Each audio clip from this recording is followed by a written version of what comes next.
তো আজকে এই ভিডিওতে আমি করব অযোগ্য সিনেমার যে নতুন গানটা গতকালকে এসেছে সেই গানটার নাম হলো অযোগ্য আমি। সেই গানটা কেমন লাগলো, গানটার ভালো দিক খারাপ দিক নিয়ে আলোচনা করব আজকের এই ভিডিওতে। তোমরা চ্যানেলে নতুন হয়ে থাকলে চ্যানেলটাকে সাবস্ক্রাইব করে দিও, আর ফেসবুক থেকে দেখে থাকলে পেজটাকে ফলো করে দিও। তো পুরো ভিডিওটা শুরু করা যাক। তো এই গানটা বেসিক্যালি একটা বড় ডিউরেশনের গান।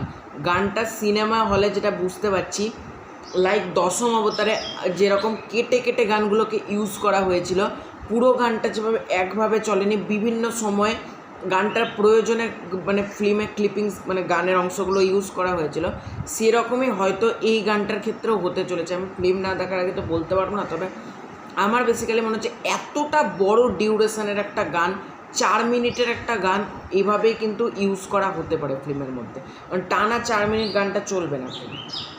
তো গানটা কেমন লাগলো? গানটা এক কথায় বলতে গেলে গানটা বেশ একটা ভালো গান হয়েছে। অ্যাজ ইউজুয়াল রূপম ইসলামের যে মানে গলাতে অযোগ্য আমি যখন করছে, সেই সুরটা শুনতে খুব ভালো লাগছে। আফটারঅল লিরিক্স এবং মিউজিকের কাজ করেছে অনুপম রায়। অনুপম রায়ের কাজও কিন্তু এখানে যথেষ্ট ভালো।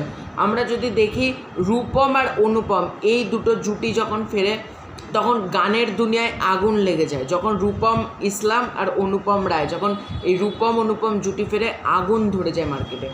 ঠিক সেই রকম যে আগুন ধরে গেল গানটার মধ্যে এমন বলতে পারবো না। লাইক যেমন আগুন খেকো ছিল, তারপর এই শ্রাবণ ছিল, যেগুলো বেসিক্যালি দশম অবতার বলো বা ওই সব টাইমের যে গানগুলোর কথা বলছি, সেই পরিমাণ ভাইবস না দিতে পারলেও গানটা কিন্তু এক কথায় ভালো হয়েছে।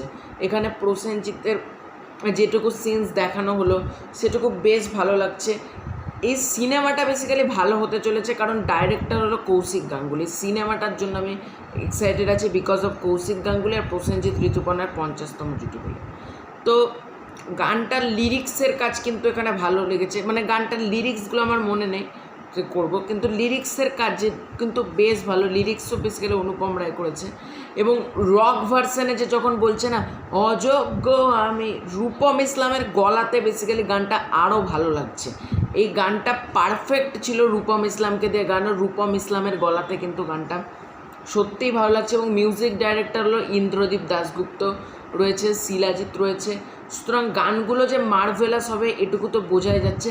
তবে অযোগ্য সিনেমার যে কটা গান শুনলাম, আমার কিন্তু এই গানটা একটু বেস্ট লাগলো বাকি গানগুলোর তুলনায়, কারণ এই গানটার মধ্যে সেই পুরো ফিলসটা দিচ্ছে, যেটা অন্য গানগুলো দিতে হয়তো ব্যর্থ ছিল, কিন্তু এই গানটা কিন্তু অযোগ্য আমি গানটা কিন্তু প্রপারলি দিচ্ছে। এবং এই গানটার জন্য কিন্তু সিনেমাটা ব্লকবাস্টার হওয়ার একটা বিরাট বড় সুযোগ রয়েছে, কারণ প্রসেনজিৎ ঋতুপর্ণার 50তম ছবি, কৌশিক গাঙ্গুলি ডাইরেক্টর, তারপর এই রূপম অনুপমের এই অযোগ্য আমি গানটা। সুতরাং গানটা কিন্তু আমার এক কথায় বেশ ভালো লেগেছে। তো তোমাদের কেমন লেগেছে কমেন্ট করে জানাও। ভিডিওটা ভালো লাগলে লাইক করো, শেয়ার করো, চ্যানেল নতুন হয়ে থাকলে চ্যানেলটাকে সাবস্ক্রাইব করো, ফেসবুক পেজ থেকে দেখতে পেজটাকে ইমিডিয়েটলি ফলো করে দিও। তো দেখা হচ্ছে খুব শীঘ্র একটা ইন্টারেস্টিং ভিডিওতে। ততক্ষণ বাই বাই।